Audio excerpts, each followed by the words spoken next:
Okay, so I'm not talking about horse, really sorry to disappoint you, but my first name is not David. I don't even know if I'm in the right one. But let's try to see if this works. So I'm here to talk to you about John Lindsay, who was the mayor of New York City for 2 terms in the 1960s into the 1970s. And starting out with, we can stay on this slide for a second, because it's a great picture. When he wins re-election in 1969, everyone says he's this underdog candidate and he could become the next possible president of the United States.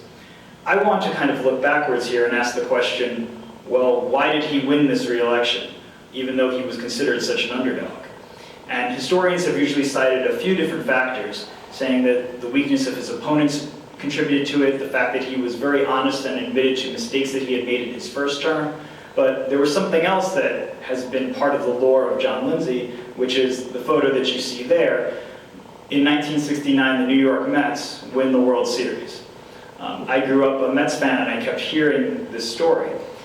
And Lindsay very wisely goes into the Mets locker room. He gets photographed with champagne being poured over his head, and he contributes to this feel-good atmosphere of New York and his reputation. So that's basically what I'm looking to. So here is John Lindsay for you, and to give you an idea of when he's elected, and I'm sorry to do this to you, David, but there's a few points I have on the slide because I thought I was going to have the clicker, so there's a few you're going to have to do for me.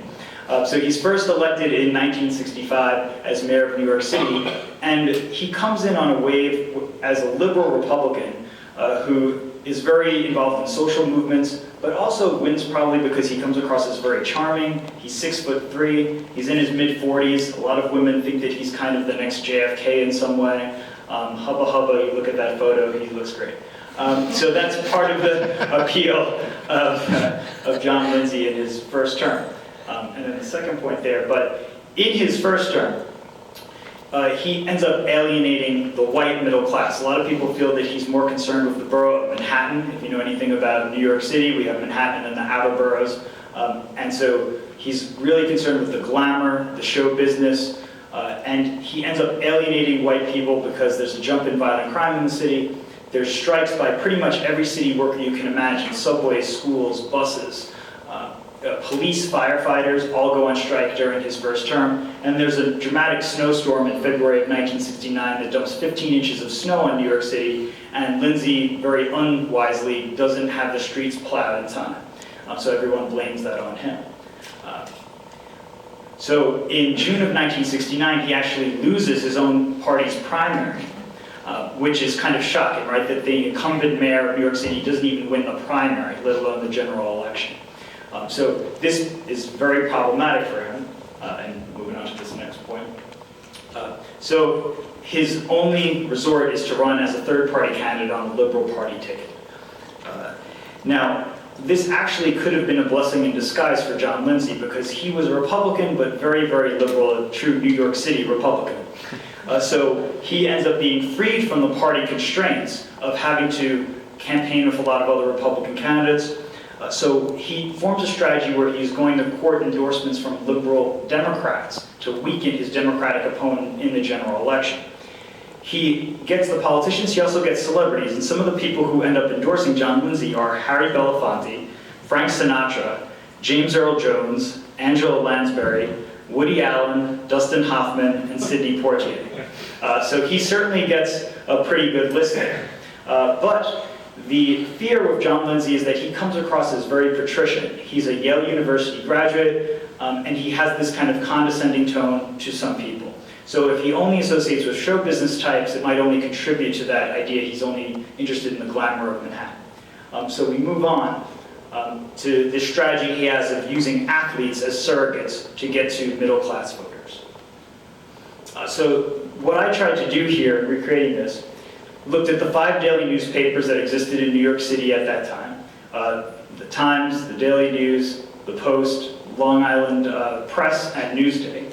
And using archives like Lindsay's paper as at the Yale University, the New York City Municipal Archives, which has the official papers of all the mayors of New York, and doing oral history interviews with pretty much anybody who was around during the Lindsay administration. His aides, his children, journalists who covered him, and players on the Mets who were involved in these photographs. And what I did in my literature review for this paper is look at other politicians at the time who were trying to associate with athletes and why they did it. So we start out, and this surprises a lot of people, that Richard Nixon, when he was running for president the first time in 1960, was actually endorsed by Jackie Robinson, of all people. So we don't usually think about that, right? But Nixon actually was a pioneer in this sense, I learned, because he formed an Athletes for Nixon committee, and he had newspaper ads with all these athletes saying why Nixon would be a great president. Doesn't work the first time, but when he runs for re-election, well, when he runs successfully in 1968, he gets some other endorsements from the likes of Brooks Robinson from the Baltimore Orioles, who you see on the left there, and Ted Williams in the middle from the Boston Red Sox. He's also endorsed by Johnny Weissmuller, the swimmer, and by Wilt Chamberlain, the basketball player. And what he does here is, it's a way of appealing to minorities who he wants as voters, and Nixon could not do that himself, but through these surrogates, he's able to reach them. At the same time, Robert F. Kennedy does this. So in 1968, he forms the Citizens for Kennedy, which includes people like Hank Aaron, who you see in the middle there from the Atlanta Braves, but also football players. And on the left there, we have Olympic decathlete Rayford Johnson. On the right, Los Angeles Rams defensive tackle Rosie Greer. And actually, both Johnson and Greer are with Kennedy when he is assassinated. They're the ones who tackle his assassin to the ground. So this is becoming a threat. And even George McGovern, for all of his problems in 1972, gets Bill Bradley and Reggie Jackson to support him. So this is a trend in this era that Lindsay is part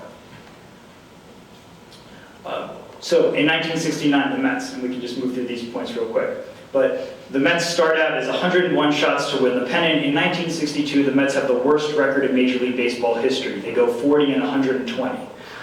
So it's a really rough season. So you can imagine what it's like in 1969. But still, there's some hope for the future that they're going to do well. So at the very start of the season, Lindsay speaks at this white tie dinner with the team, and he says, I think the Mets can go all the way, and the city of New York is going to be behind them. So he starts to associate with them very early, I found, unlike the premise that maybe he only did this once by chance in the World Series photographs. So unlike some of the other politicians I showed, John Lindsay aligns specifically with a single sports team, which is a very dicey strategy, especially in New York, which has two baseball teams, the Yankees and the Mets at this time, so he risks angering Yankee fans. But also dicey because the Mets could eventually lose, and then he's tied his hopes to them, and now he's a loser just like they are. So despite the impression that he only did this one time, he actually appears in the Mets clubhouse twice in the playoffs, once when they clinch a berth in the World Series, and a second time when they actually win the World Series. Both times, a lot of news photographers were there, and it ends up actually airing on NBC's live coverage of the World Series in 1969. So moving forward, so there you see, after the NLCS and National League Championship Series in 1969, photo of Lindsay, and we have on the left there, the one rubbing the champagne in his hair is Jerry Brody, who was a catcher for the Mets, and on the right, Rod Gaspar, and I interviewed Gaspar about this. And just going to this idea that it really was spontaneous, and he said, I asked him, why did you pour the champagne? He just said, he was in the clubhouse, so we got him. Basically, he was fair game.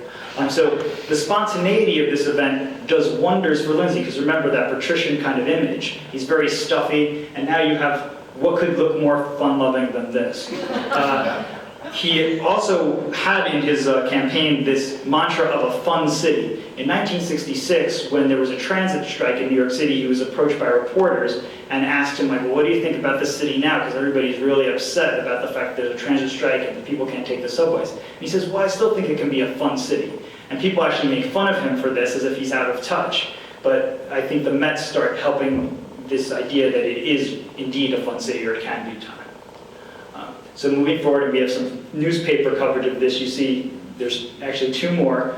So we have the Daily News, Newsday, and the New York Times. This photo gets into all three of those newspapers, but beyond that, it ends up running pretty much across the country. So these photos also ran in newspapers in West Virginia, Indiana, Wisconsin, Mississippi, Texas, Arizona, Montana, and California, just to name a few. So remember Lindsay's national profile, if he's going to be running for vice president or president in 1972, this obviously helps him get across the country, not just in New York. And this is in the crucial final weeks before the election of 1969, where he's viewed as an underdog candidate. So what I'm doing in this research is trying to challenge the impression that he himself perpetuated, that it was just a single stroke of good fortune with the Mets in the clubhouse one time. This photograph helps him. At one point, he is interviewed by the New York Times and asked them, "Are you trying to use the Mets as this political ploy? Is that why you're going to all these games and posing for these photographs?" And he says, "No, no, no, not at all. That's a ridiculous assertion," which I found out through my research is not so ridiculous. And in this book he wrote in 1970, he says it's a non-political event. He devotes just one paragraph to a book. The book is all about the election of 1969. There's only one paragraph about the Mets, and he basically dismisses any notion that it helped him. But if we look on, some of the things I found out, there's a photograph of John Lindsay at the ticker tape parade. He's presenting the manager of the Mets, Gil Hodges, with a street sign. So he got a lot of coverage there, of course. Before the Mets go off to play in the World Series, he goes to LaGuardia Airport and reads them a poem that's modeled after Casey at the Bat. That's all about the Mets, and it names all of the players. I interviewed his speechwriter who wrote it and talked about that. He actually has two Mets players, Ron Swoboda and Ed Kranepool, volunteer for him and go to different events throughout the course of the campaign. And then right before the election, he appears at the Al Smith dinner, which in New York City, this is an event every year where either the presidential candidates or mayoral candidates will appear and basically give lighthearted kind of speeches in the vein of like a Saturday Night Live appearance. And he introduces himself as John Metz Lindsay, which inspired my paper. So he's claiming he's not associating with them, but then he's using Metz as his middle name. He has this awful pun where he says, "Don't change mayors in Metstream." You may have seen in Nixon's campaign button that I had up there before with Ike. He says, "Don't change presidents in midstream." So same idea of Metstream. And he adds, "Now we need just one more miracle. The Mets have won the World Series. Miraculously, they come from behind and beat the heavily favored Baltimore Orioles. So one more miracle is, why don't you elect me as the next mayor of New York? Give me another term." So he does win rather convincingly. He ends up with 41.1% of the vote. His Democratic challenger has 33.8%, and the Republican who actually beat him in the primary gets only 22%. So he really makes up a lot of ground from the June primary until the general election in early November, which is dramatic. And I just want to end with this image because the New York media had some fun with Lindsay here. And so we all know about this famous image of George Washington crossing the Delaware. And if you go to the next slide, there was a short-lived sports publication that played that up, and they have Gil Hodges, who's there taking the place of George Washington. Gil Hodges, the manager of the Mets. And if you see this second to last person on the right there is John Lindsay. And the caption read that he's there scanning the shore, trying to find any news cameras so that he can be associated even more with the Mets. So as much as he might have dismissed this idea, obviously the media thought that he was trying to play them, and they played along to it, which I thought was interesting as well. I think, there we go. That's what I have. Thank you very much.